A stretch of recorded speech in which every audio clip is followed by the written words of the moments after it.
Hello everyone, তো আজ আমি খুব সুন্দর একটা জায়গায় আছি। এখন আমার বাড়ি থেকে বেশ কিছুটা দূরে, আর এখন যাব হচ্ছে অগ্রদ্বীপে। এটাও অগ্রদ্বীপের কাছে। আর এই দেখো পাশে একটা পুকুর আছে। এই পুকুরটা হচ্ছে মায়াবী পুকুর। কেউ ডুবে গেলে এই পুকুরে নাকি খুঁজে পাওয়া যায় না কখনো। ডুবুরি দিয়ে অনেক খোঁজা, মানে খুঁজলেও নাকি নিচ, মানে যে পুকুরের যে গভীরতা, তলটাকে পাওয়া যায় না। দেখো কত সুন্দর পুকুরটা। দেখো আমার এই পেছনের রাস্তাটা কত সুন্দর। এই দিককার পরিবেশ মানে দেখলে সবারই তোমাদের মন ভালো হয়ে যাবে। তো সামনে যাব সেটা। আর আজ আমি যাচ্ছি আমার বাড়ি থেকে বেশ কিছুটা দূরে অগ্রদ্বীপ বলে একটা জায়গায়। অগ্রদ্বীপ অনেকেই চিনে থাকবে, অগ্রদ্বীপের মেলা হয়, তো সেখানে গোপীনাথের মন্দির রয়েছে, আর সেখানেই যাব। আর এই রাস্তাটা আমার অনেক পরিচিত আর খুবই সুন্দর। আর এখানে প্রচুর গরু চড়ে বেড়ায়, মানে এরকম খালি রাখাল যারা রয়েছে তারা গরু নিয়ে যায় মাঠে। দেখো কি সুন্দর লাগছে। এদিকে গেলে না গরুর গাড়িও দেখতে পাওয়া যায়।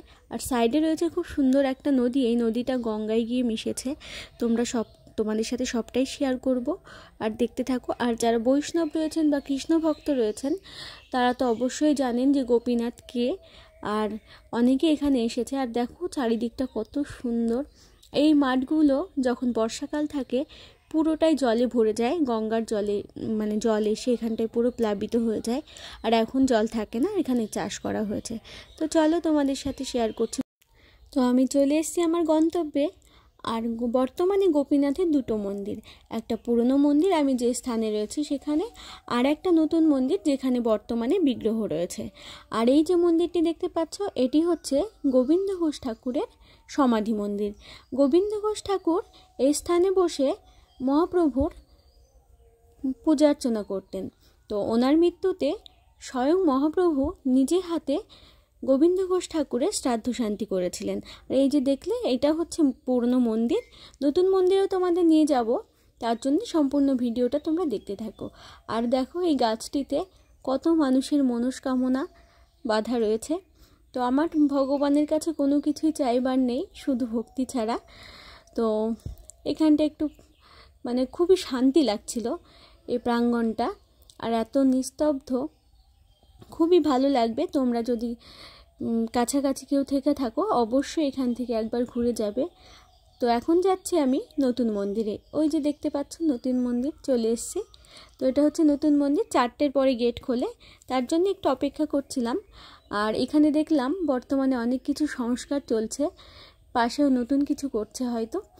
আর আমি অনেকবার এই রাস্তা দিয়ে গেছি, আমি যখন পড়াশোনা করতাম বর্ধমানে, তো এখান দিয়ে যেতাম আর একবার করে সময় পেলে ঠাকুরকে দেখে যেতাম। আমার ঠাকুর খুব ভালো লাগে। আর সামনেই রয়েছে দেখো একটা মিষ্টির দোকান, এখান থেকে তোমরা চাইলে মিষ্টি কিনতে পারো বা ঠাকুরকেও দিতে পারো। আর আমার খিদে পেয়ে গিয়েছিল, তাই এখান থেকে একটু রাবড়ি খেয়ে নিলাম। রাবড়ি হয়তো বলছিল দোকানদার। তো খেতে কিন্তু বেশ টেস্টি ছিল। এরপরে হাত ধুয়ে তারপরে যাব মন্দিরে, কারণ মন্দির খোলার সময় হয়ে গেছে। তো এই দেখো বিগ্রহ। বেশ অনেকক্ষণ বসে থাকার পরে ভাবলাম একটু ঠাকুরকে মানে ভিডিওর মাধ্যমে ধারণ করে নিই, তাই একটু ভিডিও করে রাখলাম যাতে তোমাদের সাথেও শেয়ার করতে পারি। তো এইবার মন্দির থেকে এসে যাচ্ছি গঙ্গার ধারে, গঙ্গা পাশেই রয়েছে। ওই জায়গাটা খুবই সুন্দর।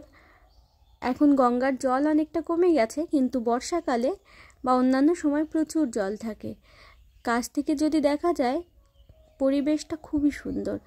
তো একটু পরে সূর্যাস্ত যাবে, একটুখানি সময় কাটালাম, কিছু ছবি তুললাম, আর সমস্তটাই তোমাদের শেয়ার করলাম। ভিডিওটি কেমন লাগলো সেটা অবশ্যই কমেন্ট করে জানাবে। আর পারলে তোমরা একবার এসে ঘুরে যেতে পারো জায়গাটা, অনেক কিছু দেখার রয়েছে এখানে। প্রাকৃতিক পরিবেশটা তো সত্যিই দেখার মতো।